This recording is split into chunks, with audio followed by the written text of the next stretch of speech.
What's going on, everybody? It's your boy C-Zar, and we are talking about XYO today. Hit that like button, you guys. Subscribe if you want to see more content like this, and let's get into it, my friends. Here we are at about 1 cent right now. One little cent. We got about 8 hours and 30 minutes left in this day right now.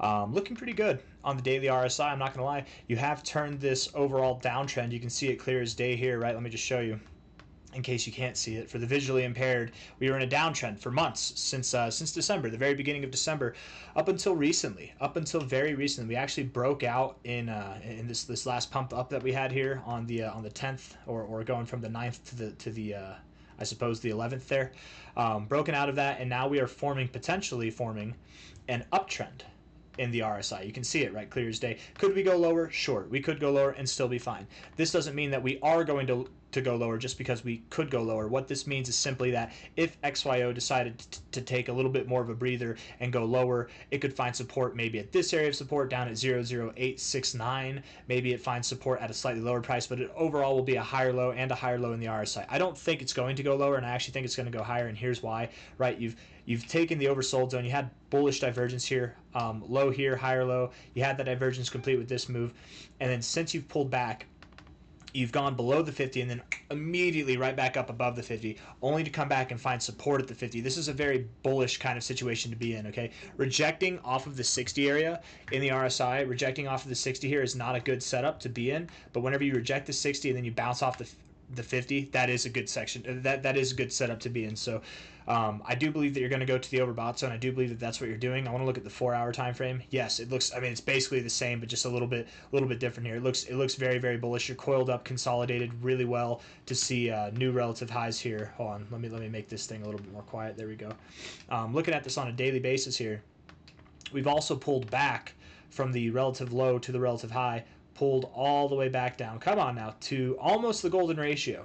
It's very common, not financial advice, not a financial advisor. It's very common, and I think the expectation, if I don't remember when my last video was on XYO. Let's see, when was it actually? On the 18th. The 18th, that would have been back here. I'm sure my expectation here on the 18th would have been that you have a little bit lower to go, wasn't it? Let's see.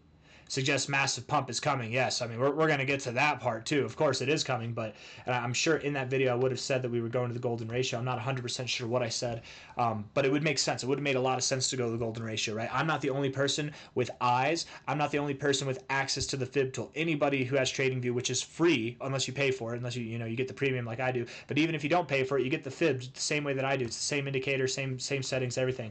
The golden ratio here is right there. Also in line, so everybody, every trading bot, anybody who can use the fib, anybody with eyes knows about this level. They're aware of this level. Not only that, they're aware about this level because of prior areas of support back here and a little bit of resistance right here. This is an area of focus. Whenever you reach for an area of focus, let's just call it like that, an area of attention, whatever it might be, when you reach for it but you can't quite get to it, what does this imply? Especially whenever you get a positive reaction like this. This implies one of two things, and either thing is essentially the same thing, just the inverse of the other. So the first thing that it implies is there's not enough selling pressure. The second thing that it implies is there's so much buying pressure that you can't get down there. It's basically the same thing, right? It quite literally is the same thing. It's like, is the glass half full or half empty? Is there not enough selling pressure? Is there too much buying pressure? It's the same thing. And clearly there was too much buying pressure. There was not enough selling pressure. So you had a positive reaction. This is what you call front running. And it's actually the most bullish thing you can do with the golden ratio is reach for it but not touch it. So overall, all that to say, you're in a very bullish posturing right now. You're coiled up. You're ready to go. You just haven't let loose the goose yet. When you do, she's going to fly. She's going to fly real high, man. She's a Canadian goose. She's used to flying high. 1.08 cents right now. I'm not Canadian, I'm American, but I don't know. When I think of goose, I think of Canadians. I don't know. I'm not afraid to make lighthearted jokes and include Canada in my rhetoric just because there's a little bit of headbutting going on between my country and their country, whatever, man. I'm not part of that. By the way, on a whole different note, if you're Canadian, if you're American, and you all of a sudden hate Americans now because you're Canadian, or you all of a sudden hate Canadians now because you're American, good job. You fell for the rhetoric that the people in power want you to do. They want you to hate each other. You're easier to control when you're mad at each other instead of mad at the people who are responsible for what's actually going on. Good job. You fell for it. Put it in their hands, guys. So just love each other. Be friends. We're all friends in the first place. right? Canada, show some class. Come on now. America, show some class. Come on now. Anyways, that's anyways. We're at about 1.03 cents. Asking humans to show class whenever it comes to politics, it's hard to do. I know it's hard to do. When we break above the 236 here, we break above about 1.086 cents above the red line. When we close above it on a daily basis, that implies one thing and one thing only. We're done going lower. We're ready to go above this high. We're breaking out. And if we go above this high, guess what we're doing? It's kind of a domino effect here, right? Not hitting the golden ratio, bullish. Closing above the 236, that's a signal that we're going higher, that we're going to go above this high. What does that mean whenever we go above this high? Well, then we're breaking out of this overall consolidation phase down here that we've been in since the beginning of March, right? So for the last like month and a half here, if we're going to break out of this consolidation phase, the move that we'll see in correspondence with breaking out of this phase as a whole is going to be larger than the move that we saw here from the 9th to the 11th. It's going to be larger. So where are we going to go? Let's see. If we're looking at this from a high to a low right here, we're just below this 2362, man. It's all bullish. When I say it's a domino, it's literally a domino effect of what's going on here. I really mean that, man. The dominoes are about to fall as we get above these areas. The next area that we would go to, very promising, would be the 382, and probably just above the 382 if I had to guess. I would think, we're at about 1 cent now. 1.6 cents is on the docket, and we absolutely could. It's not common, not financial advice, not a financial advisor, but with this kind of coin, we could see some kind of movement where we do just move all the way up to the golden ratio. Now, what I would expect is if we see this kind of maneuver, that we would find resistance right here. We found resistance before. We found resistance before, right? We even found support in this area. So something between 2.2 cents to 2.5 cents could be on deck over the coming days. It could be, guys, by the end of April, in very early May, that we could be up at this area. Now, it's hard for me to call for that, right, without seeing how we perform after this breakout. It's very possible that we could stop, I don't know, anywhere along the way, right? We found support here. We've got the 0.5 right there at 1.7 cents. I think 1.6, 1.7 cents, 1.8 cents, there's a lot of reasons, even 1.9 cents, there's a lot of reasons to find resistance in this little area here between these white lines. There's a lot of reasons to find resistance, right? The reason why I'm not putting it at the base of the support zone here is because this resistance point that we've been in since the beginning of March, if we're breaking out of this, are we going to stop right here? I don't think so. So what's the next area up? What's the next area from there? It would be here. So bringing on the fibs again, that lines up with the 0.5 area specifically. And if we don't stop here, the only next area to go to would be 2.2 to 2.5 cents. Am I making sense here? So we're at 1.03 cents now. The minimum expectation would be about 1.6 to 1.7 cents. The maximum expectation would be about 2.2 to 2.5 cents. And I expect this next move to happen. It might be happening right now. This today could be the beginning of that next move, or maybe even on the 19th, it was the beginning of that next move. But it could be happening. It could take full effect to these target areas by the end of April, which is only 8 days from now. That was my cat, if you heard that little meow. Come here. He does that. He'll just stand there. He'll meow. He'll just stand there. He'll wait for me to tell him to come here. It's like he's waiting for my approval. But yeah, I do believe. Hold on, guys. So yeah, that's the expectation, right? And if it doesn't happen by the end of the month, if we don't move up to these areas, we could see it I would expect we see it very, very early in May, unless, of course, we find turbulence along the way. We could find some turbulence here and there and then just slowly build our way up. In time, XYO, I do believe that you're going to see higher highs relative to this high that you found back in December, 4.5 cents, 4.47 cents, whatever you want to call it. You've got higher lows, higher highs coming out. You even look kind of parabolic in shape, don't you? Do you not? I think you do. With that parabolic look, I'm kind of curious here, actually. What about from a low to a high here? That parabolic look, you just sniped right below the golden ratio to come back up. You're closing above the golden ratio. That's nice. With this, I do assume that you're going to see a larger move. Yes, you heard me correctly. A larger move from a low to a high. This next move will be larger than this last low to high will be, right? Does that make sense? If it's a parabolic move, you only get bigger moves as you continue. And also, if you don't like that, if that's not enough for you, treat it like this, right? Here's your consolidation phase that you're in for a long time. You had this little blemish of bullish optimism and prosperity for a moment, but it got taken away from you over the past few months. You're basically in this box still. This next move, when you get away from this high, I mean, absolutely. I'm surprised with this you didn't get away more from this area. But look at how fantastic of a move that was whenever you did break out of this zone for a time. With this next move, you're not just breaking out of this zone again. You're not just back testing it for support here. You're validating that you're not going to interact with this zone again, and that validation will likely take you to new all-time highs. There's bigger prospects going on here than there have been in years, guys. Years, right? From a high to a low, and I'm going to take this low, not the fake out low, the actual low here. I would expect that your next move takes you up. You're at 1 cent now. You, at a minimum, will go to 5.7 cents.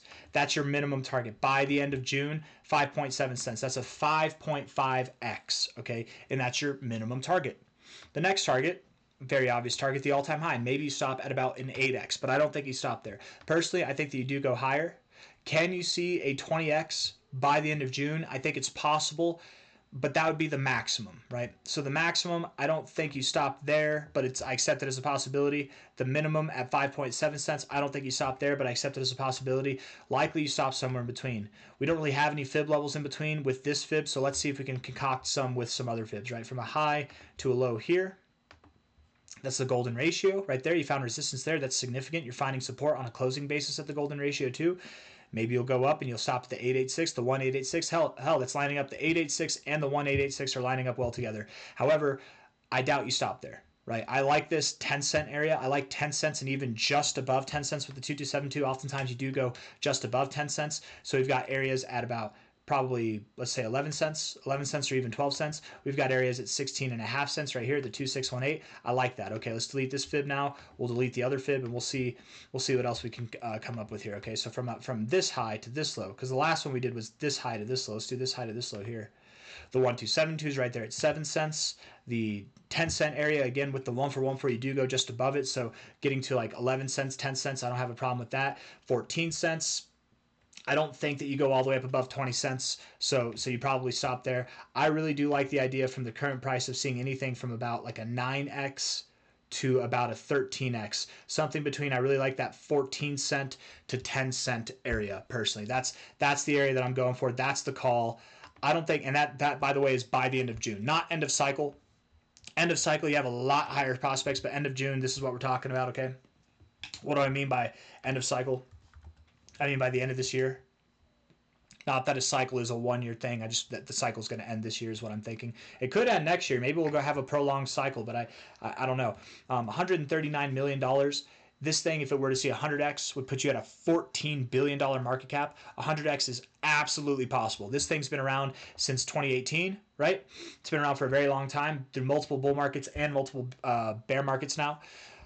100x from here would not be impossible to achieve. That'd be a $14 billion market cap, and at the current price, 100x would take you up to $1. You could see a 200x, a 400x. Absolutely, you could by the end of the cycle. We're talking about multi-dollar price expectations by the end of the cycle. From a high to a low, if we take the golden ratio to the 2272 as the designated area, and I do believe that this is a good designated area to base from, 68 cents to $6.30 could be your target area by the end of the cycle, and I very much mean that, right? Oftentimes from a high to a low, if a crypto, not all cryptos do, but if they do grow to new highs in their following cycle, oftentimes you do stop at the golden ratio to the 2272 area. That's kind of what we see historically speaking. So I could see the 68 cent area to $6.30, and oftentimes for the 2272, remember you do go just above that. This would be a very intense maximum. We're talking about like a $70 billion market cap if you get up here, right? Or probably even beyond that, right? I don't know. What would that be? What would that be? Because we're at 1 cent, 100, because 14, 100x. Let me see here. Hold on. What would that be? Is that even possible, actually? I think XYO could go above $100 billion. I just don't know if it will this cycle. It's about a 70x, 70. No. That's not a 70x. I'm sorry. That's a 700x. My bad. I was like, wait a second. 100x would be at 14 billion. So 14 times 7, 70, 90. It'd be 90. It'd be just under $100 billion actually. So yeah, it could. You really could see this target just above the 2272 at about $7 there. I accept it as a possibility, but that's the absolute maximum kind of area that you'd find resistance at, you guys. So 680x, yeah, it's possible. What about 68 cents. That's at about a 64x, 65x, 66x from here. Yeah, that's possible as well. So it's a very big range. It's a very big range to go from. If I had to guess, I think you don't stop at 68 cents. I don't think you stop at 6.30. I think you stop somewhere in between $1.69 to $2.50. That's where I think you're going to go by the end of the cycle. I don't have anything else that I want to say. I think I've said it all. Hit that like button, you guys. Subscribe if you want to see more content like this. Very, very positive accumulative pattern here, and you look as though you're about to rip. You really are about to rip. I think I had it right with the last title. Massive pump is coming. Massive pump for sure. I do believe that this next move is going to take you up to at least an 8x, if not potentially a 13x. You could find resistance lower, you could find resistance higher, but that's my guess. So I got nothing else for you. Hit the like button, subscribe. Thank you all for being here. Take care. Bye.